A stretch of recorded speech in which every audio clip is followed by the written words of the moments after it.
Maya? Izin. Ilham? Dulu. Muhammad Salman? Nadia? Izin. Naila? Rani? Rizky? Sabila? Tahu? Ada kalian kasih tepuk W O W wow kayak gitu ya. Biar nggak ngantuk ya. Terus biar fokus juga. Coba diulang dulu. 1, 2, 3. Kasih tepuk wow. W O W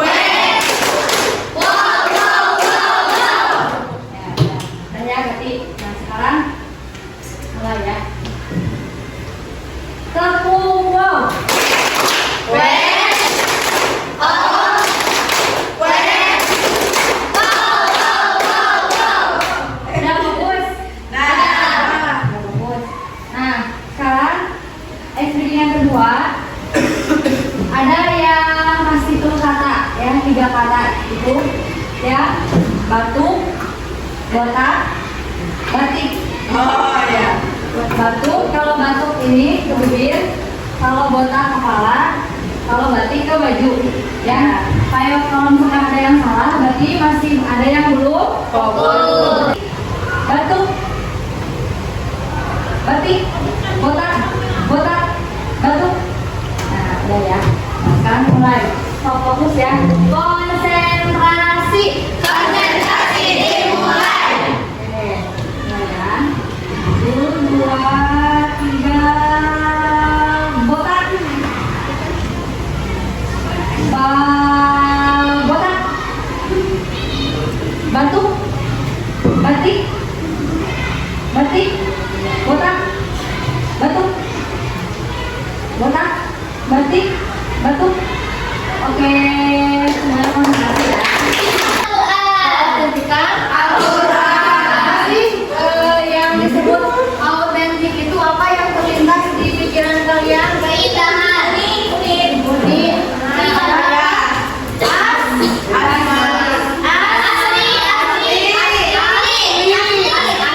Jadi maksudnya keautentikan Al-Quran itu saking indahnya ayatnya, artinya kandungan yang terdapat dalam Al-Quran. Jadi nggak bisa tuh Al-Quran diubah sama siapapun kan?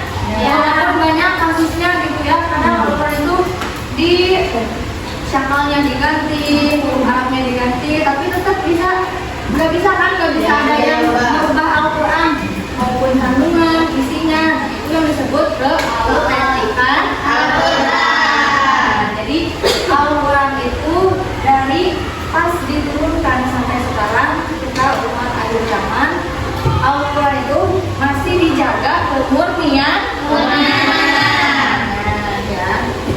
Nah, sekarang tentang seputar Al-Quran ya. Nah, kalau yang ini sekarang kemukjizatan Al-Quran. Apa sih kemukjizatan Al-Quran itu? Bagi kalian apa? Kan kalau misalkan kita mikir ya, mukjizat itu yang kalau misalkan yang ada di nabi-nabi kan, misalkan Nabi Musa bisa membelah lautan, terus Nabi apa lagi? Nabi Muhammad kan, terus banyak lagi kan, Nabi Sulaiman mukjizatnya bisa berbicara dengan hewan, jin ya. Nah ini terus apa sih maksudnya kemukjizatan Al-Quran? Ada yang tahu nggak? Kemukjizatan Al-Quran itu yaitu sesuatu yang luar biasa yang terdapat pada Al-Quran ya. Kan sering kan mendengar kalau misalkan Al-Quran itu adalah pedoman hidup. Jadi segala macamnya itu sudah Allah tulis di Al-Quran. Hidup umat manusia itu sudah ada di Al-Quran ya. Nah itulah keistimewaan Al-Quran atau mukjizatnya Al-Quran. Nah jadi kan tidak bisa ya, tidak ada satupun manusia maupun jin yang mampu menandingi dan membuat yang serupa dengan Al-Quran ya. Sampai sekarang nggak ada tuh orang yang bisa nipu-nipu kita dengan membuat Al-Quran palsu. Tetap saja kan kebohongan, nggak bisa direvisi istilahnya. Nah, jadi saking Al-Quran itu mempunyai susunan kata yang baik ya, kemuliaannya dijaga oleh Allah.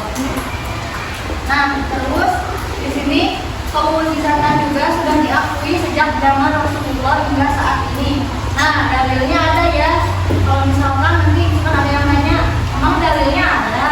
Oh, ini ada di firman Allah Quran surah Al-Baqarah ayat 23 dengan berbunyi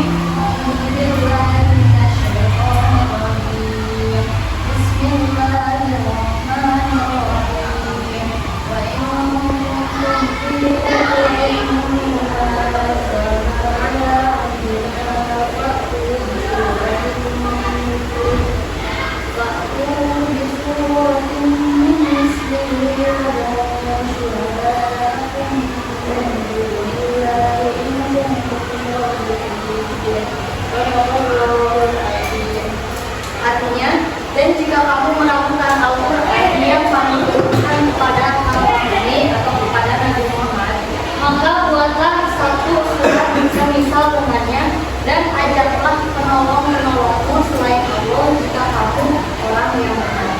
Jadi gak usah dilakukan lagi ya, isi Al-Quran, susunan kata Al-Quran, isinya Al-Quran itu orang atau manusia itu karena sudah menjadi mukjizat untuk Allah. Dan dengan apa susunan kata yang indah, banyak orang-orang yang menghafal, bahkan untuk orang-orang yang di bawah usia dewasa ya, seperti anak-anak TK, SD, tapi sudah bisa itu dalam pikirannya itu ada hafalan Al-Quran ya. Yang kedua dari aspek dan isi kandungan ya. Jadi di Al-Quran itu bukan hanya mencakup tentang kisah-kisah umat terdahulu ya, alamnya ada, hukum ada, jadi segala sesuatunya sudah Allah kasih di Al-Quran ya. Nah terus yang ketiga ada tentang aspek perintah goib ya. Di Al-Quran itu mengandung berita tentang masa lalu kisah para nabi. Nah diantaranya tahu kan kisah Nabi Sulaiman? Nabi Sulaiman yang beliau bisa berkomunikasi dengan bangsa jin, sampai dulu bisa memerintahkan umatnya yang jin untuk memindahkan singgasana satu Balkis ya. Jadi percaya walaupun kita kadang dengan pikiran kita percaya tapi itu sudah terbukti ya di dalam dulu itu.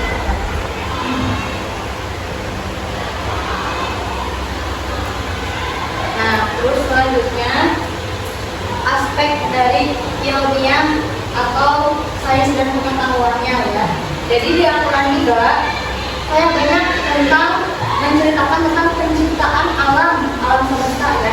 Kita yakin kan kalau misalkan Allah itu Tuhan kita? Jadi kita nih bumi diciptakan, pasti kita ada, berarti bumi juga ada yang menciptakan dong, gitu kan?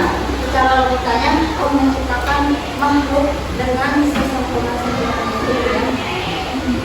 Nah, terus dari aspek yang kelima, aspek hukum dan syariat ya. Jadi dalam juga ada kan tentang mengadilkan, terus sesuai dengan fitrah manusia yang berlaku sepanjang masa dan bisa diterapkan dalam kehidupan bermasyarakat. Misal dari yang dicampur, diampurkan gitu, tetangga kayak gitu kan ada ya dalam Al-Quran. Lalu yang keenam ada aspek pengaruh spiritual dan psikologisnya. Nah, benar gak kalau misalkan kita lagi kacau pikiran, lagi kacau keadaan, terus kita seketika dengan menenangkan diri membaca Al-Quran, benar gak tiba-tiba ada perasaan hati kita tenang gitu? Benar kan? Kayak gak tahu walaupun karena niatnya niatnya bukan mewawanakan, cuman kayak mendekatkan diri, tapi Allah masih ketenangan kepada kita dengan perantara membaca Al-Quran itu. Emang benar-benar nyata ya, nggak cuma karena perasaan doang, tapi karena emang Allah menaruh ketenangan kepada umatnya ketika membaca Al-Quran. Nah, jadi tadi untuk yang sudah disampaikan kira-kira apa?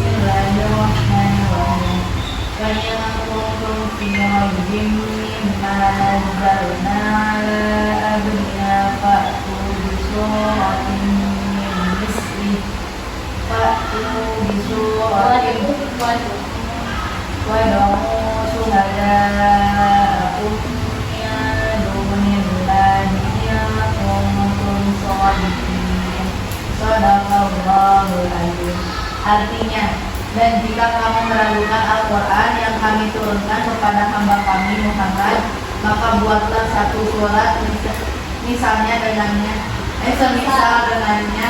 dan ajaklah penolong-penolong selain Allah jika kamu orang yang benar.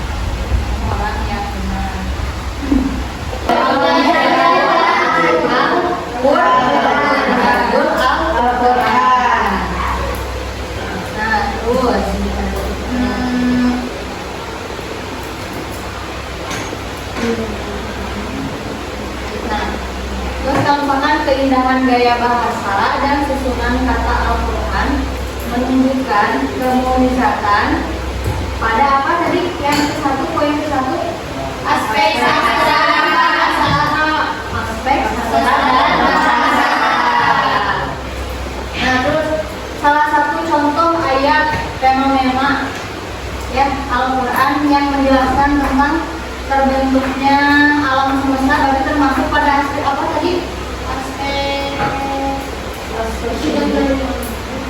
Aspek sastra. Sains. Oh, sains. Aspek sains. Betul.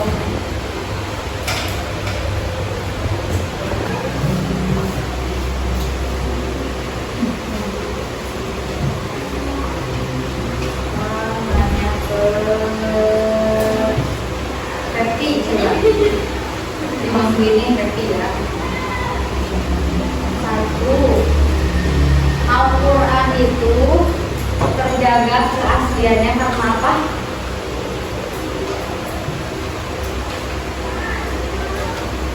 Karena apa? Al-Quran terjaga keasliannya karena apa? Kenapa? Yang kencang. Karena kemujizatan Al-Quran. Benar apa salah teman-teman? Benar ya, dari yang tadi diterangkan. Tepuk tangan buat Pepi.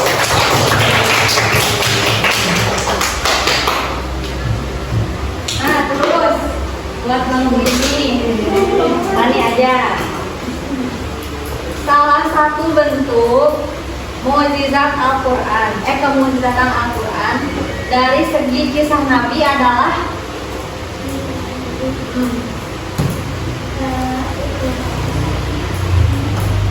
apa?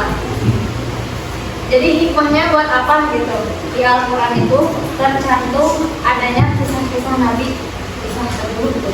Kita jadi tahu kesulitan dan para nabi terdahulu. Terus jadi apa? Jadi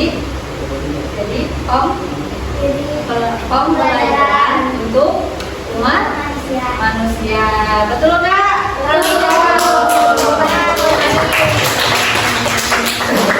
Dari bagus ini coba Am. Ya tadi yang aspek yang ditulis dari ke-6 aspek itu sebutin 4 aspek. Aspek berita goib, yang satu aspek ilmiah, itu seperti apa? seperti Apa? Ini Alam. seperti alam semesta, penciptaan alam semesta. Yang ketiga, Terus yang ketiga aspek pengaruh spiritual dan psikologis. psikologis. Psikologi, Spiritual dan psikologis. spiritual dan psikologis. Psikologis. Psikologis. Satu lagi apa? Satu lagi aspek bahasa dan sastra.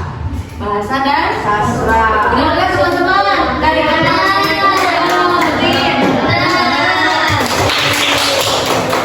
Nah, saya yang terakhir dari bangku cowok ya. Kesawan. Jadi kan tadi udah ya tentang kemujizatan Al-Quran tentang maknanya. Terus gimana cara kamu ya sebagai pelajar itu membuktikan tentang kemujizatan Al-Quran? Gimana caranya kira-kira dari tadi yang disampaikan? Dengan cara apa? Apa dengan cara berdakwah atau dengan cara apa?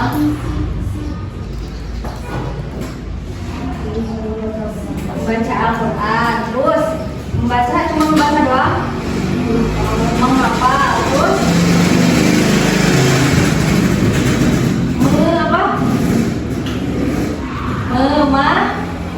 memahami isi kandungan Al-Quran. Apa berarti tiga ada itu? Yang ke satu tadi apa? Membaca Al-Quran, memahami. Nah, ya. Tepuk tangan buat sama. Ya, dari aspek tersebut ya, dari pertanyaan-pertanyaan tersebut berarti harus ini lagi ya, harus banyak lagi membaca tentang kemujizatan Al-Quran. Pentingnya kita kenapa sih udah beberapa bab ini yang membahas cuma Al-Quran doang kan ya, dari bab 2. Karena apa? Karena Al-Quran itu adalah pedoman hidup. Ya, dan juga harus mengkaji apa yang kita pegang lah istilahnya kan. Pedoman itu pegangan kan? Pedoman itu pegangan, pedoman itu tuntunan hidup kita. Kalau misalkan yang kita jadiin pegangan pedoman itu kita gak paham, kira-kira gimana kita bisa tertuntun? Betul nggak? Betul. Jadi harus apa? Harus memahaminya juga kan. Nah, syukur ya, alhamdulillah gitu ya, rajin membaca Al-Quran ya. Terus mengamalkannya setiap hari. Kalau misalkan Sundanya mah punya hanca ngaji setiap hari teh gitu kan. Punya hanca ngaji membaca Al-Quran, menghafalnya lebih bagus. Terus kalau misalkan sudah membaca Al-Quran juga baca artinya, biar apa? Biar kita tahu apa yang kita baca, makna-maknanya gitu. Jadi bisa kita lebih istilahnya lebih memahami tentang apa yang kita baca gitu kan. Nah itu ya. Mana udah ini gak tentang kemujizatan Al-Quran hari ini? Kira-kira Ijazul Quran apa tadi Cina? Ijazul Quran itu kemujizatan. Ada berapa aspek tadi? Ada 6. Yang satu aspek. Yang kedua yang ketiga aspek yang keempat aspek ilmiah, yang kelima hukum dan syariat, yang terakhir aspek spiritual dan psikologis. Coba baca bareng semuanya dari Quran surah Al-Baqarah-nya.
Coba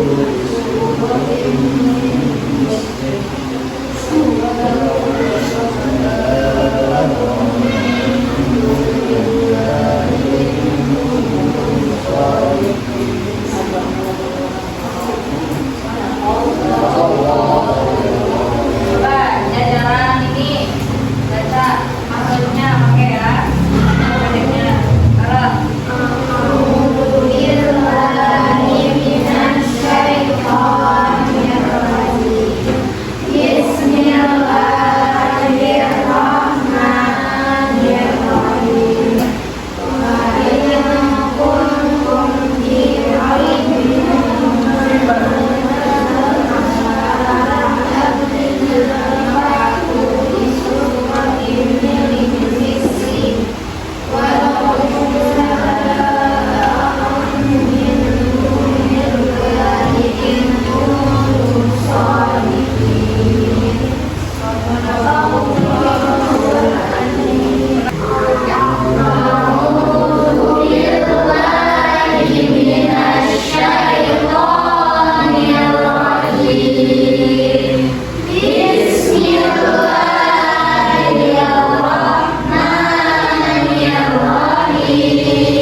walaupun misalkan belum banyak tahu tapi harus banyak belajar ya tentang ilmu cara membaca Al-Quran dari panjang pendeknya ya, dari panjangnya ini gimana, kalau misalkan wasol gimana. Nah kalau misal ya kalau misalnya kita ingat wasol ya, kalau misalkan sebenarnya wasol di sini kalau misalkan mau diwasol ke sini disambungkan bisa kalau misalkan bisa ya mau berhenti bisa, tapi wasol lebih awal ini kan sod lam al wasul aula wasol lebih maksudnya gitu. Jadi kalau misalkan berhenti di sini, nah mulangnya dari sini, jangan baca langsung di sini ya. Kalau misalkan misalkan pak tunggu bisulatim mim misli, nah kalau misalkan mau nyambung bacanya dari sini mim mislihi waduh syuhada atau begitu. Kalau misalkan mau berhenti, nah bagus sama wasol tapi kan nafas pendek ya, nafas pendek gitu. Nah jadi kesimpulannya untuk pembelajaran hari ini itu yaitu izazul mukjizatan Al-Quran, yaitu keistimewaan Al-Quran, isinya, maknanya, keindahan bahasanya yang tidak bisa tertandingi oleh siapapun. Bisa tuh sepintar-pintarnya manusia bisa menandingi gitu tulisan yang ada pada Al-Quran. Nah, kenapa Al-Quran itu makanya kenapa Al-Quran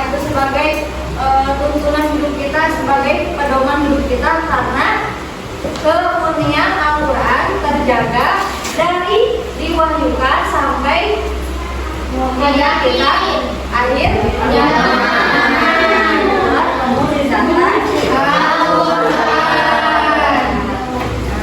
mudah-mudahan bisa paham ya, mudah-mudahan bisa bermanfaat, mudah-mudahan ini yang saya sampaikan kepada teman-teman di sini. Baik, pembelajaran hari ini kita tutup dengan mengucap hamdalah.